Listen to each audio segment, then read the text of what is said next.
Mom, just sit quietly, okay? Don't make this about you.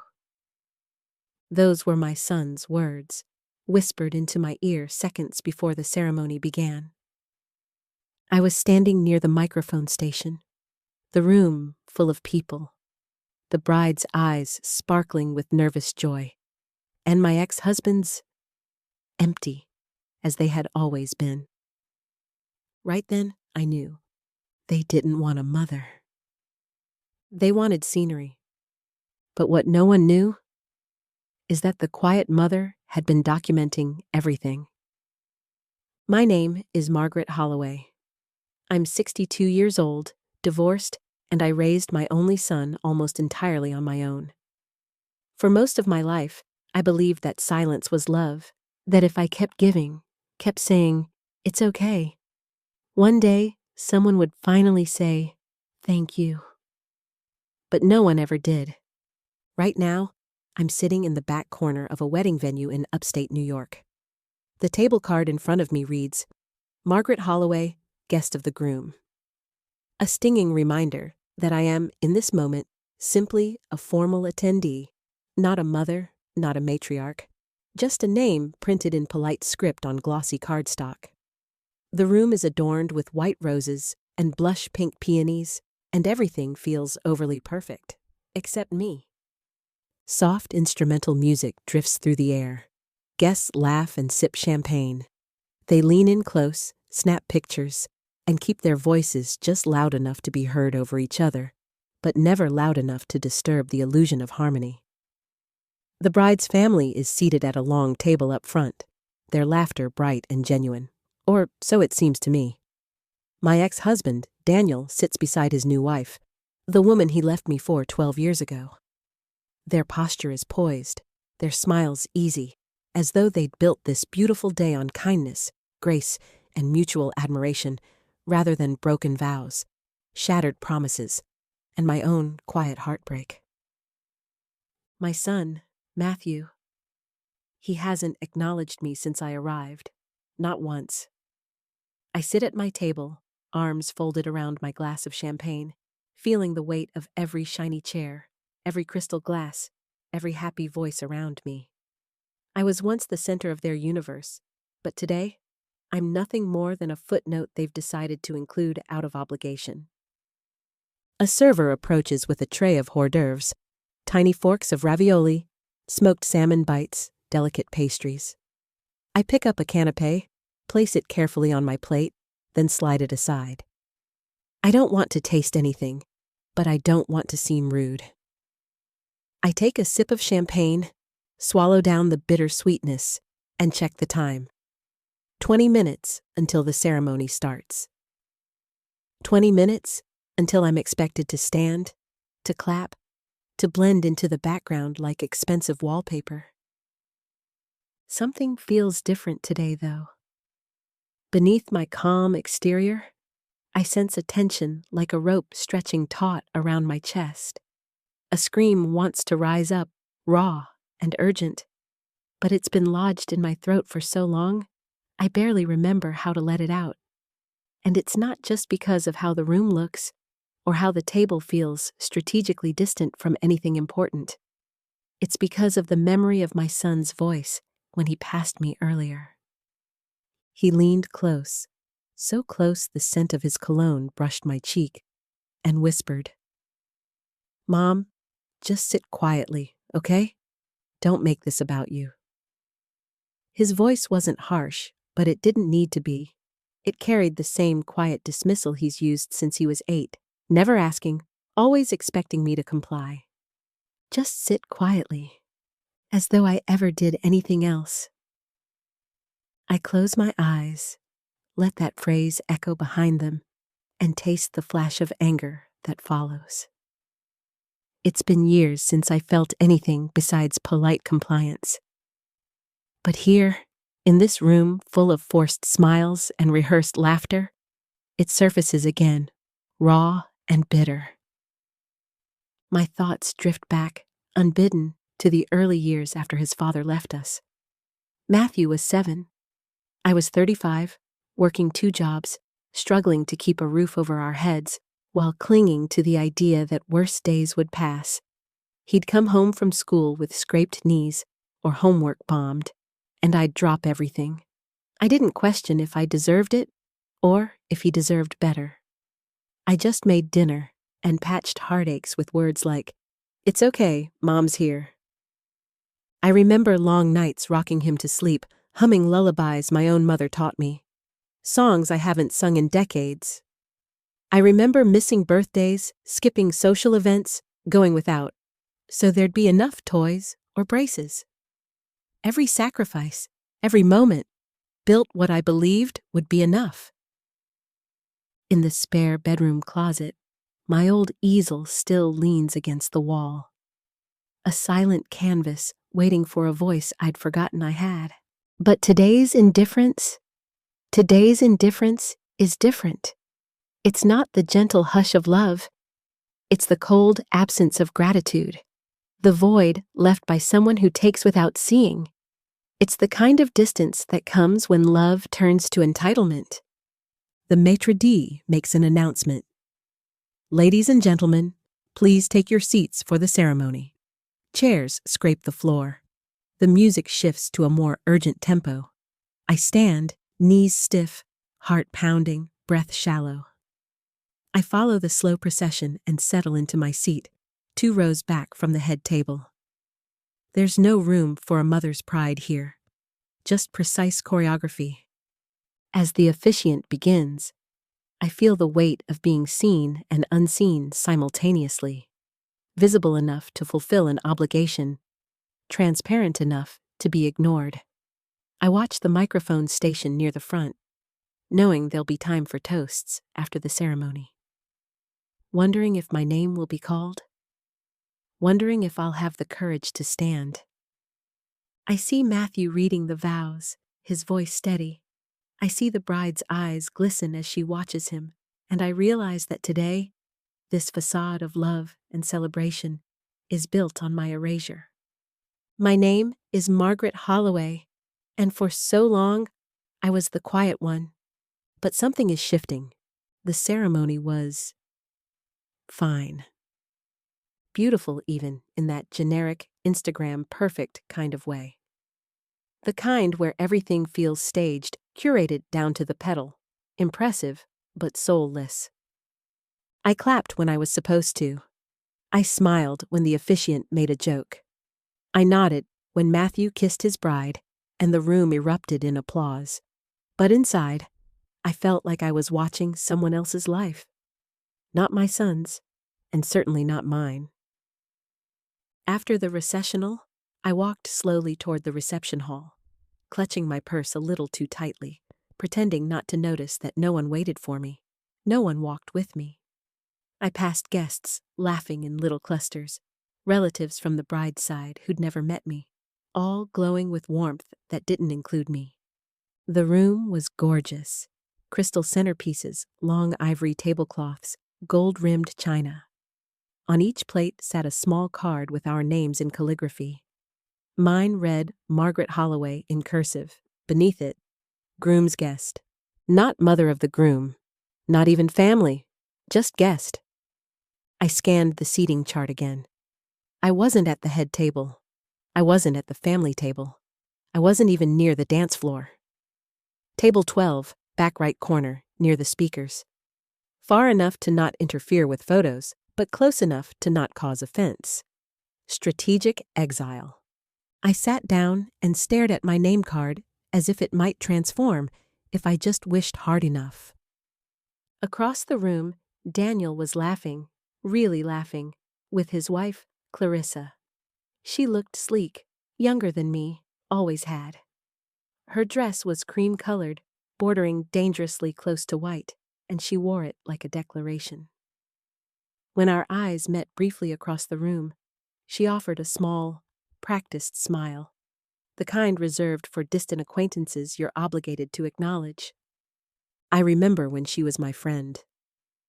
I remember the wine nights and book clubs and her hand squeezing mine when Daniel was working late again. I also remember now the rehearsal dinner 2 nights ago, how Clarissa glided through the room, air-kissing guests, her laugh bright and performative. When she reached me, her embrace was brief, her smile never quite reaching her eyes. "Margaret, you look lovely," she said, the words perfectly polite and completely hollow. Then she moved on, leaving me with the distinct feeling I'd been catalogued and dismissed. The betrayal didn't come all at once. It was slow, methodical, like rot in walls you don't see until they cave in. They'd both been so civil when it all came out, so composed, like adults making mature decisions, like I wasn't unraveling inside. Daniel never apologized. He just said, "Things change." And Matthew? He was 12, caught between loyalty and confusion. I tried not to poison him against his father. I swallowed so much bitterness to give him a peaceful childhood. I lied. I lied for years, saying Daniel and I had just grown apart. I thought it would protect him. But watching him today, I realize protecting him from the truth didn't protect him. It taught him that women's pain should be hidden. "Champagne?" a server asked. I nodded. She poured. I drank. It tasted better than I expected, or maybe I just needed it. People began filing in. Toasts would be soon. The DJ was testing the microphone system near the front of the room. Laughter swelled. Someone clinked a glass. My chair felt colder than before. Then I heard it. His voice. Matthew's. Across the room, talking to his groomsmen. Laughing, relaxed. I watched him lean down and kiss his wife's cheek. She beamed at him like he was the sun.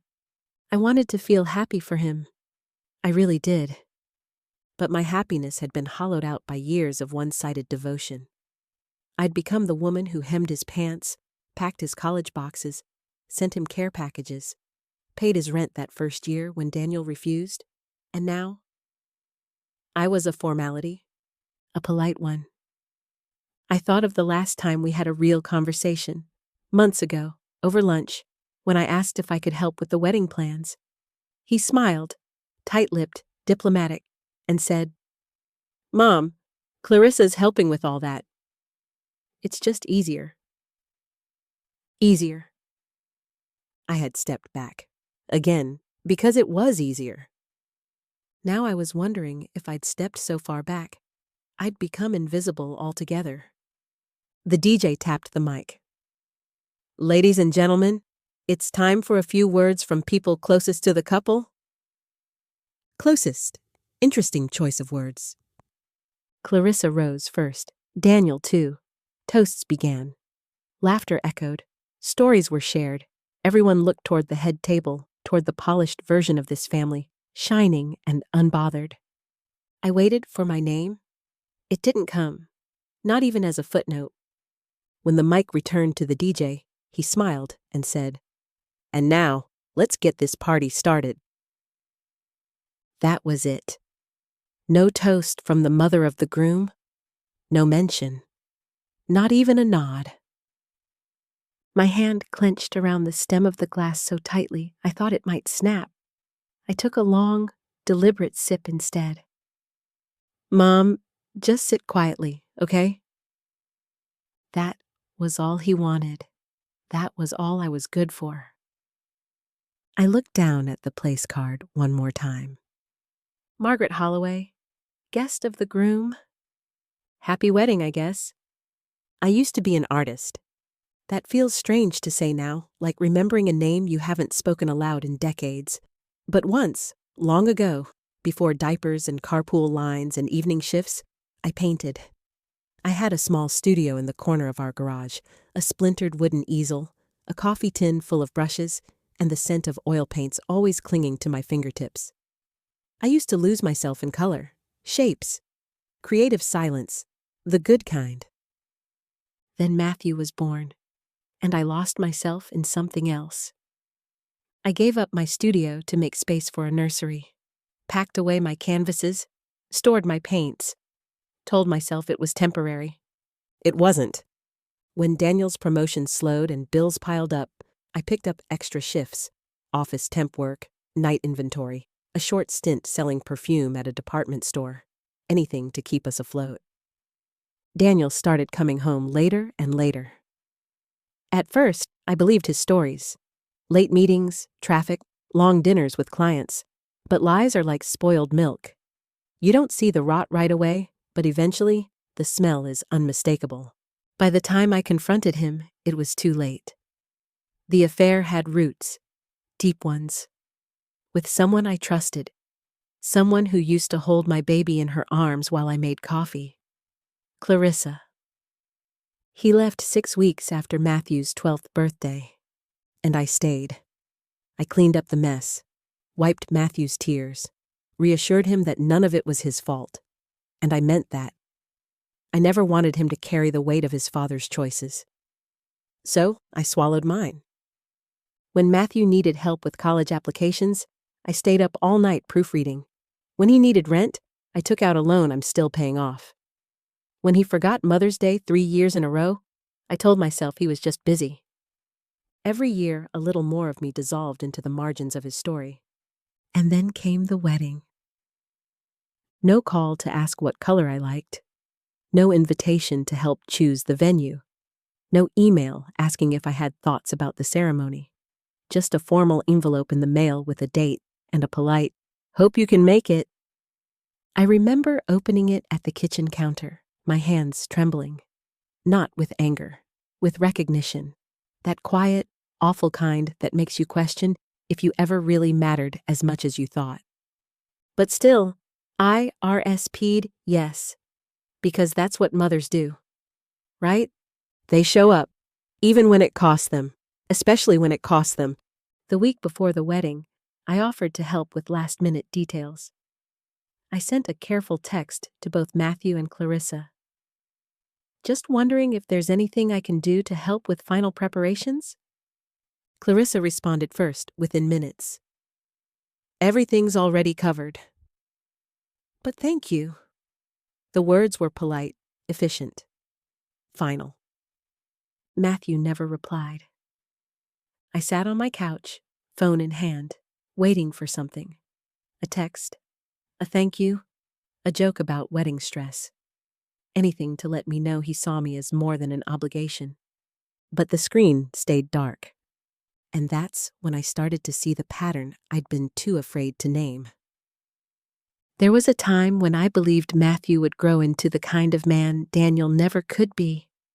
I used to watch him sleep, his tiny fists curled, his breath soft and steady, and whisper to myself, "You'll be different. You'll know how to stay.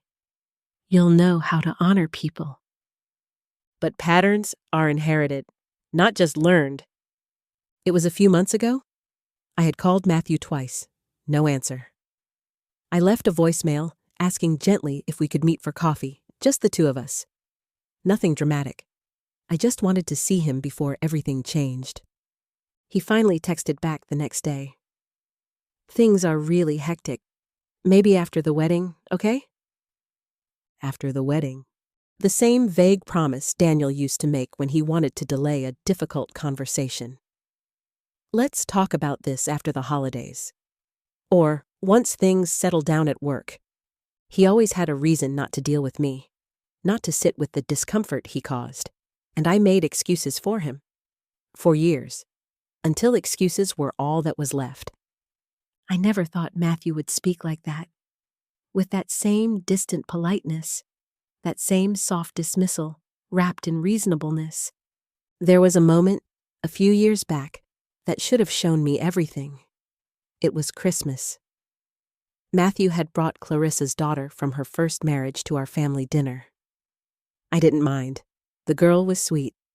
But when I handed Matthew a framed photo of us, just the two of us from when he was 10, our cheeks pressed together after his Little League win, he smiled distantly, set it aside, and said, "Thanks, Mom." No warmth, no memory in his eyes, just protocol. Clarissa gave him a Bluetooth speaker. He lit up like it was treasure. It was the first time I felt like an outsider in my own son's affection. Matthew is charming, he's diplomatic, He knows how to say the right thing in front of the right people. But so did Daniel. And when the doors closed, when there was no audience, Daniel vanished. He was there in body, but never in spirit. And now I see it, in Matthew's eyes. That same flicker of impatience when he thinks I'm being too emotional. That same half-smile when I talk about our history. That same quick escape from anything real. Now, here I am. 2 days post-wedding, sitting at my kitchen table with a cup of cold coffee, surrounded by the kind of silence that comes after explosions. No follow-up call, no, "Thanks for coming, Mom." No acknowledgement of my presence, let alone my decades of presence. I don't know why it hurts more now than it did when Daniel left. Maybe because this time, it's not about betrayal between adults. It's about a bond I believed was unbreakable. A love I thought was sacred. Maybe I was wrong. Maybe I gave up so much that there's nothing left of me to miss. He's learned to love like his father after all. The words cut through me, precise and undeniable. Or maybe it's time to stop being someone who can be overlooked. I hadn't planned to speak. Truly, I hadn't. I told myself this wasn't the time, that this wasn't my moment, that I could endure one more evening of strategic invisibility without fracturing. But there's a kind of quiet that isn't peace. It's pressure. And when you hold it for too long, something has to give. The reception was halfway through. Dinner plates were being cleared. The DJ was preparing for the first dance, and the champagne in my glass had long gone warm. I was sitting at table 12, still in the corner, still unacknowledged, still a footnote. The toasts had come and gone. Clarissa, in her cream-colored dress, had stood first. Her speech was full of practiced grace, delivered with that soft, controlled voice of someone who knows how to perform affection. She called Matthew her bonus son, her voice catching just slightly, perfectly timed emotion. Everyone murmured approval. Daniel went next. He made a few jokes, thanked everyone for coming, toasted new beginnings and second chances. Not once did he acknowledge the woman who raised the groom. Not as the mother who sacrificed, not as the woman who stayed when he left, not even as a human being worthy of recognition. And Matthew just smiled through it all, nodding along, laughing at his father's stories as if this version of history was the only one that mattered. I sat there, my heart contracting tighter with every second, each laugh another stitch in a wound I'd thought had healed. My hands were cold, my spine rigid. I kept swallowing again and again, as if I could press all the things I wanted to say back down into my stomach. Then the DJ announced, "We'd like to open the floor for any other guests who'd like to offer a few words before the couple's first dance." There was a pause, a shuffle of movement, a few polite glances around the room, and then a sound I hadn't heard all night. Someone at my table whispered, "You should go." I turned. It was a woman I didn't recognize. Late 50s, maybe. I think she was from the bride's side. She had kind eyes and silver hair, and she smiled gently as she nodded toward the microphone station. "You're the groom's mother, right? You haven't spoken yet." The words hit like a match to kindling. I stood. I wasn't thinking. I wasn't planning. I just stood, heels clicking against polished floor, hands shaking, heart thudding in my chest like a caged bird. I saw Matthew from across the room. His face tightened. He stepped toward me slightly, as if to intercept, but then froze, caught between stopping me and causing a scene. I reached the microphone station. I took a breath, then another. The room quieted. Forks lowered, glasses stilled. eyes turned. I looked straight at my son.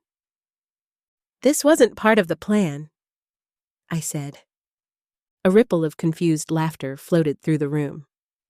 "I wasn't supposed to speak tonight," I continued, voice steadying now. "In fact, I wasn't even sure I was invited to speak, not in any meaningful way. But I'm standing here because sometimes silence becomes too heavy to carry." I paused. The quiet deepened. I raised Matthew almost entirely on my own. His father, well, you all know Daniel. What you might not know is that he left when our son was 12, for the woman you now see as his wife. And I stayed. I stayed when it was difficult, when money was scarce, when birthdays were missed by one parent and had to be doubled by the other. Clarissa shifted uncomfortably. Daniel's face hardened into that familiar marble expression. I stayed through scraped knees and report cards and late-night fears. I stayed when it hurt, and I stayed quiet. For Matthew. Always for Matthew.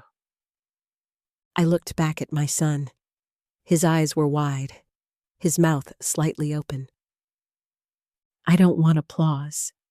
I don't want pity. I just want to say this. Sometimes the people who are the quietest in the room have the most to say. And sometimes the person who didn't get a seat at the head table still built the foundation of the house. The silence deepened. A champagne flute paused halfway to someone's lips. The soft clink of silverware stopped entirely. I could hear the air conditioning humming. Someone's breath caught and held. "I love you, Matthew," I said, my voice softening. "But love isn't blind. It sees. And right now, I see a young man who's forgotten that respect isn't optional, even for the people who loved you first." Then I placed the microphone gently back on its stand, turned, and walked toward the exit. No applause, no music, just silence. But this time, it belonged to me. For a moment, no one moved. The silence that followed my speech wasn't awkward. It was surgical, sharp, precise, cutting through the room like a scalpel. I could feel the weight of every gaze on my back as I stepped away from the microphone, heels tapping against polished wood like a drumbeat announcing a shift in power. I didn't go back to my table. I went straight to the far wall, toward a side exit I'd noticed earlier. A door half hidden by tall, white curtains. I didn't need another round of pretending. I didn't want to sit back down under the microscope of everyone's discomfort. I needed air. But before I could slip through the door, I heard my name. "Mom!" Matthew's voice, tight, urgent. I stopped, turned. He was standing just off the dance floor, looking like someone had just pulled the rug out from under his perfectly choreographed evening. His mouth slightly open, brows furrowed, hands raised like he wasn't sure whether to hold me back or just hold on. "What the hell was that?" he said, voice low but fierce. "That," I replied, steady, "was the part you didn't want to hear." His face flushed. "This wasn't the time, Mom. You hijacked—" "No," I cut in. "You hijacked me. For years. You let them rewrite our story. You let them pretend I was just background music." "I didn't—" "You did," I said. "Not with cruelty.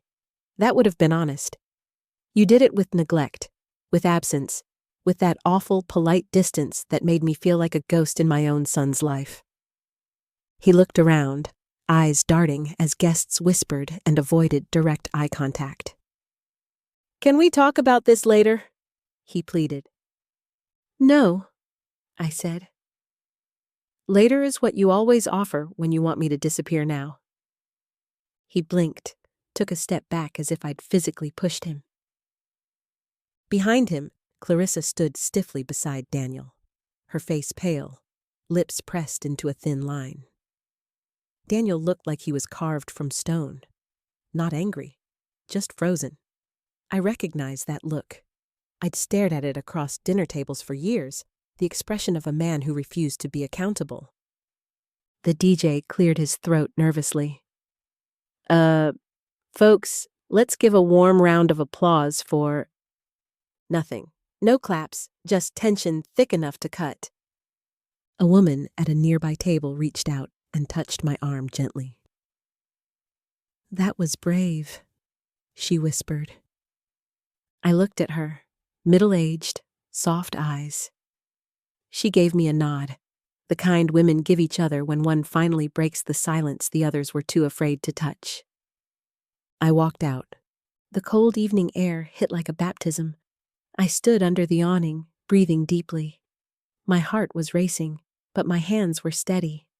For the first time in years, I didn't feel erased. 10 minutes passed, maybe more. Then the door creaked open behind me. I turned, half expecting Matthew. But it wasn't him. It was the bride, Avenue. Her heels clicked softly as she approached, arms folded against the evening chill, expression unreadable. "I didn't know," she said quietly. I tilted my head. "About all of that. Your story, Daniel, the divorce. I mean, I knew they divorced, but not like that." I nodded slowly. "You weren't supposed to." She looked at me for a long moment, then finally, "Why now?" I hesitated. "Because I didn't want to carry it anymore, and because the man you married, my son, needed to hear that accommodation is not always love." Ava looked down. Her expression shifted. Not judgment, not anger. Something else. Understanding, maybe, or concern. "I love him," she said, quiet. "I believe you," I replied.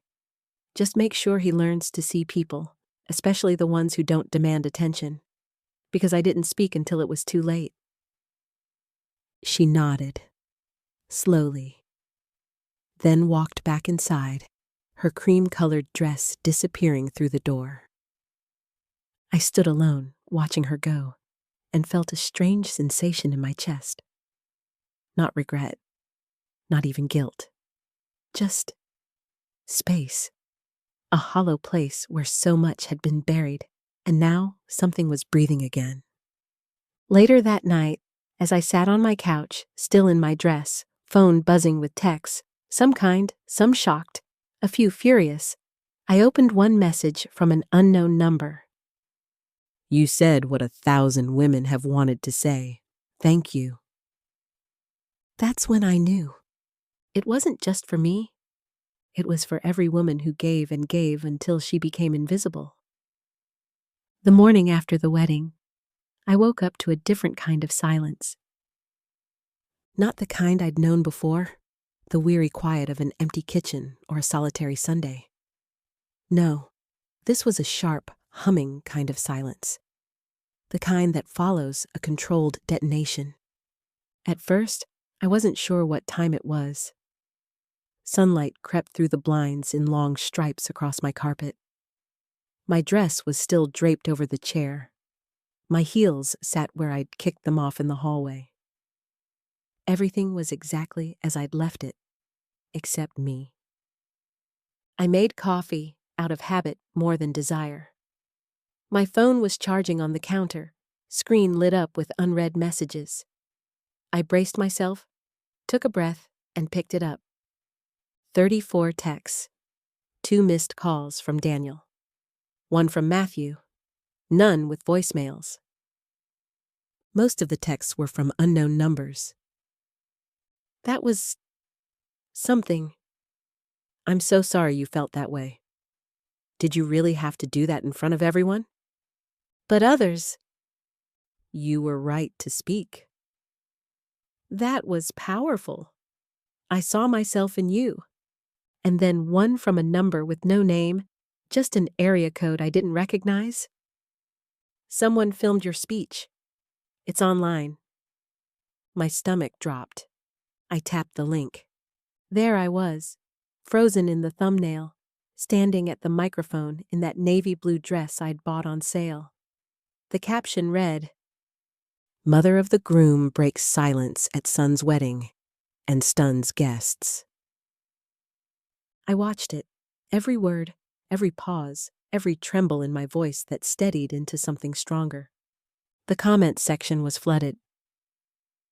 "She's a hero. This is why women explode after years of being sidelined. Some bridges need to be burned. Family is who shows up and sees you." Thousands of views, dozens of shares. I sat at my kitchen table, mug in hand, phone glowing, feeling a strange mix of exposure and liberation. I hadn't just said those words for myself. I had said them for every woman who ever felt like she had to smile through erasure. For every mother who sacrificed so much, only to be treated like furniture. Still, I was waiting for him. For Matthew. I checked my phone again. Nothing. I didn't expect flowers, but I expected something. Anger, maybe. Hurt. But not this vacuum of response. By late afternoon, I gave in and called. He answered on the second ring. "Hi," I said, voice careful. Silence. Then, "Mom, I can't believe you did that." His tone wasn't yelling. It was worse. Quiet disappointment. Judgment. "I didn't mean to ruin your day," I began, but he cut me off. "You didn't ruin it," he said flatly. "You made it about you." "I made it about the truth." "No?" he said, voice tightening. "You aired private things in public. You embarrassed Clarissa. You embarrassed me." "I told my story," I replied. "One no one ever asked to hear."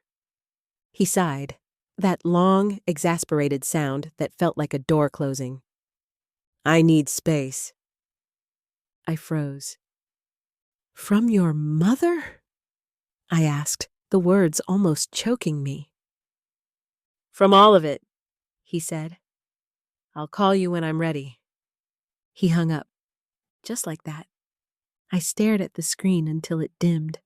My hands trembled slightly, not with rage, with recognition. Deep, old recognition of a pattern I thought love could break. Space. He needed space. I gave him space his whole life. To grow. To fail. To become. And now it was a weapon turned against me. I didn't cry. Not yet. I just sat. As the sun dipped behind the trees, the light in my kitchen turned gold, then orange, then gray. That evening, as I reheated soup I didn't want and scrolled through yet more comments on the video, a new text arrived. "I hope this isn't intrusive. I was at the wedding. I'd love to buy you a coffee. My name is Evelyn." A stranger, or maybe not. The name tickled something familiar. A woman I'd seen near the back. Someone who had nodded as I spoke. I stared at the message. Then, without really thinking, I typed back, "Yes. Tomorrow?" I didn't know then that Evelyn would change everything. The coffee shop was quiet, tucked into the corner of a leafy street with tall windows and creaky chairs. The kind of place where time slows down, where people read newspapers, not headlines, and the barista knows your order by the third visit. I arrived early. I wasn't sure why I was nervous. It wasn't a date. It wasn't even a real meeting. Just a message from a woman who'd been a stranger until last night. But something about her text stayed with me. The calmness in it, the simplicity, the lack of judgment. I ordered a black coffee, sat by the window, and waited. She walked in 5 minutes later, wearing a pale green shawl, silver hair swept into a loose twist, and eyes that carried both softness and something steely beneath. "Margaret?" she said, smiling gently. I stood. "Evelyn." She nodded. We shook hands like old friends who didn't need introductions. "I'm glad you came," she said, sitting across from me. "Me too," I said, surprising myself. The silence between us wasn't awkward. It was kind, spacious, like the kind of quiet you earn after years of being talked over. "I watched your speech," she said after a sip of her tea. "I was there, in the back. I was the woman who touched your arm when you left." I blinked. I hadn't recognized her in the dim light of the reception, but now that she mentioned it, I remembered the warmth of that brief touch, the steadiness of it. "You weren't the only one moved," she added. "You were just the only one brave enough to say it out loud." I smiled, tight-lipped. It didn't feel brave. It felt necessary. Evelyn nodded. "That's how all brave things start." We talked for over an hour. About the wedding, about our sons, about the weight of unspoken things, the heavy kind, the kind women carry for years until it changes the shape of their shoulders. Evelyn was 66, a retired literature professor, widowed 6 years. Her son lived across the country and called once a month, sometimes less. She had been married to a man who, by all accounts, was a good man, dependable, faithful, present, but absent in other ways. "He never asked what I wanted," she said. "He loved the version of me that made sense to him. Quiet, supportive, predictable." I nodded. "Mine left, but I sometimes wonder which is worse." "Sometimes staying is just a different kind of leaving," she replied. We laughed, not because it was funny, but because it was true. She asked if I still painted. I paused. "Not in years." "Why?" "I guess I stopped giving myself permission." She tilted her head thoughtfully. "But when you're ready, I think you'll find your voice again. Maybe in ways you never expected." I paused. "Not in years." "Why?" "I guess I forgot how." She tilted her head. "You don't forget. You just stop giving yourself permission." That sentence sat with me long after we parted. When we finished our drinks, she pulled out a card. "Here," she said. "There's a community arts group that meets on Saturdays. No pressure. But if you ever want to pick up a brush again, they welcome everyone." I took it, held it. Something warm bloomed in my chest. Possibility, maybe. Outside, we stood under the awning. "Margaret," she said, turning to me, "you are not the only one. But you might be the first one some of us have seen speak."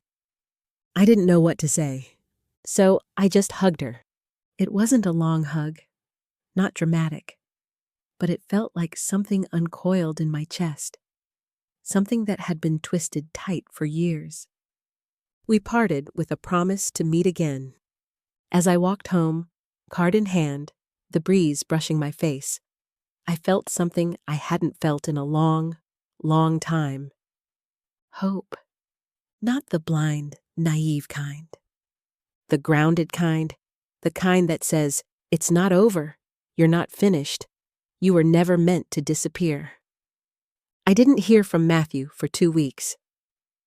At first, I kept checking my phone every few hours, then just once a day.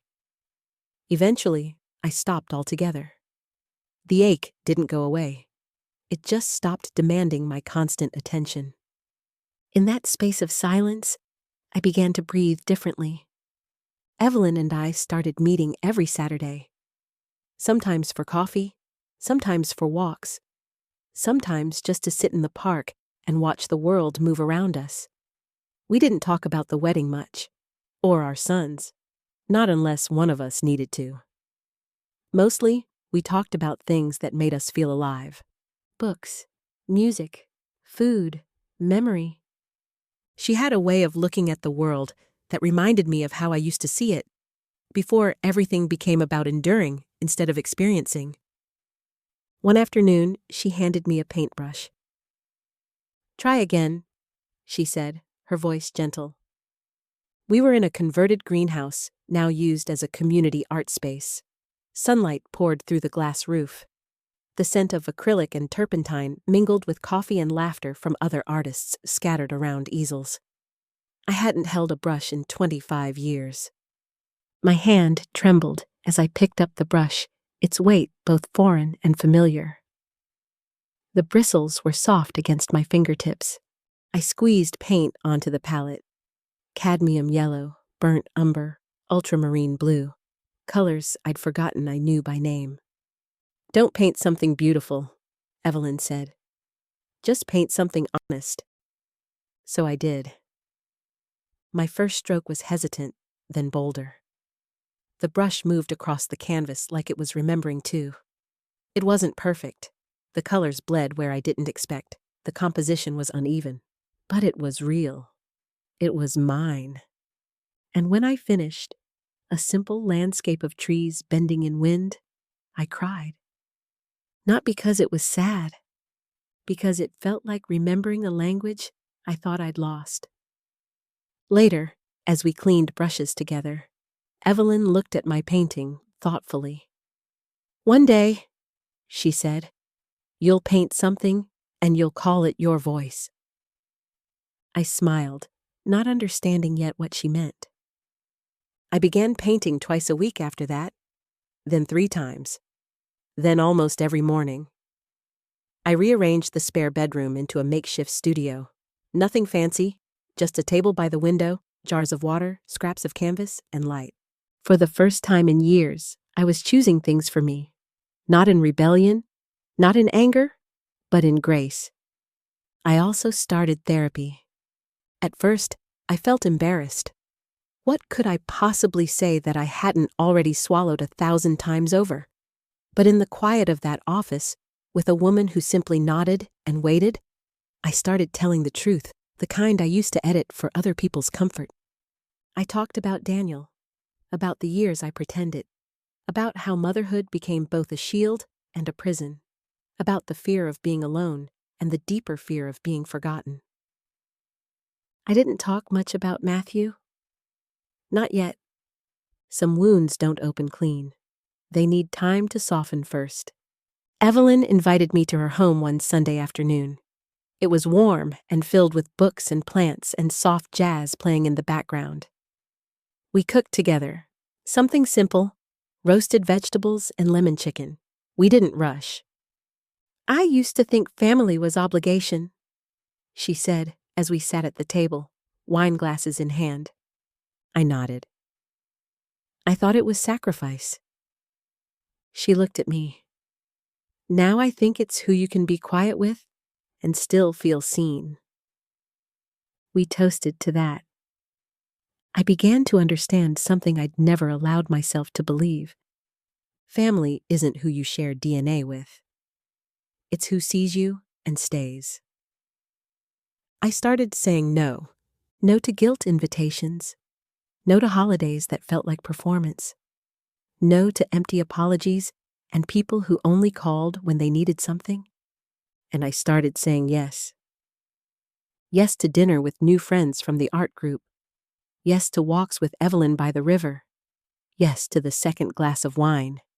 Yes to laughing out loud at nothing. My world didn't get bigger. It got deeper.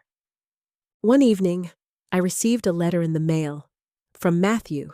Not an email, not a text. A letter. His handwriting was still the same, rushed but legible. Inside, he didn't apologize, not exactly, but he said he had watched the video again, that he heard things he hadn't heard the first time, that Ava was pregnant, and that they wanted a fresh start, a smaller ceremony with just close family to mark the beginning of their life as parents. That he was scared, not of being a father, but of repeating patterns he was only beginning to recognize. He didn't ask me to forgive him. He asked if I could teach him how to do better. I read the letter 3 times. Then I folded it, placed it in a drawer, and made a pot of tea. Not everything needs to be answered right away.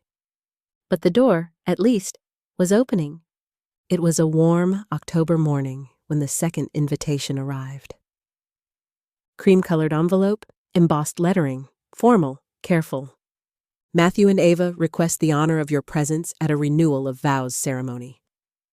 They were having a second wedding, smaller, more intimate, this time with their daughter, my granddaughter, present. A fresh start, the card explained, a celebration of new beginnings and family. It should have felt like healing. It didn't. It felt like another performance, another test of my willingness to smile and stay quiet. I held the invitation for a long time. Not angry, not tearful, just still. Then I placed it on my desk and walked away. I didn't RSVP. I didn't call to explain. I chose something else. Evelyn picked me up that Saturday morning just after sunrise. Her old blue Jeep smelled like lavender and coffee. The back seat was loaded with snacks, water bottles, and a map we probably wouldn't need but brought anyway. "Ready?" she asked, adjusting her sunglasses. "More than ever," I said. We headed north toward the mountains. No destination in particular, just the promise of air, space, and trees that didn't expect anything from us.